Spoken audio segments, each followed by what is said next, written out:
Wakil Ketua Umum Partai Amanat Nasional Viva Yoga merespons soal rumor dalam pertemuan Ketua Umum Partai Koalisi Prabowo Subianto menegaskan hanya akan satu periode saja.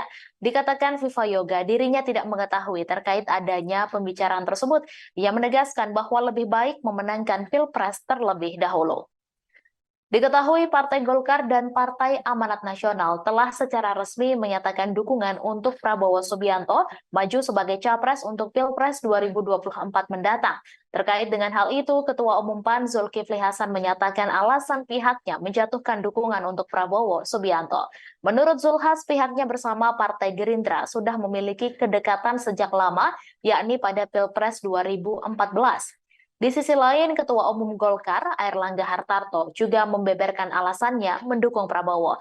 Kata Airlangga, Prabowo merupakan sosok yang dekat dengan Partai Golkar.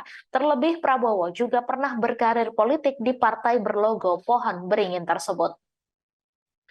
Atas hal itu, Airlangga menyebut jati diri dari Prabowo Subianto dalam hal karya kekaryaan sebagaimana yang diusung oleh Golkar sudah tidak perlu diragukan lagi.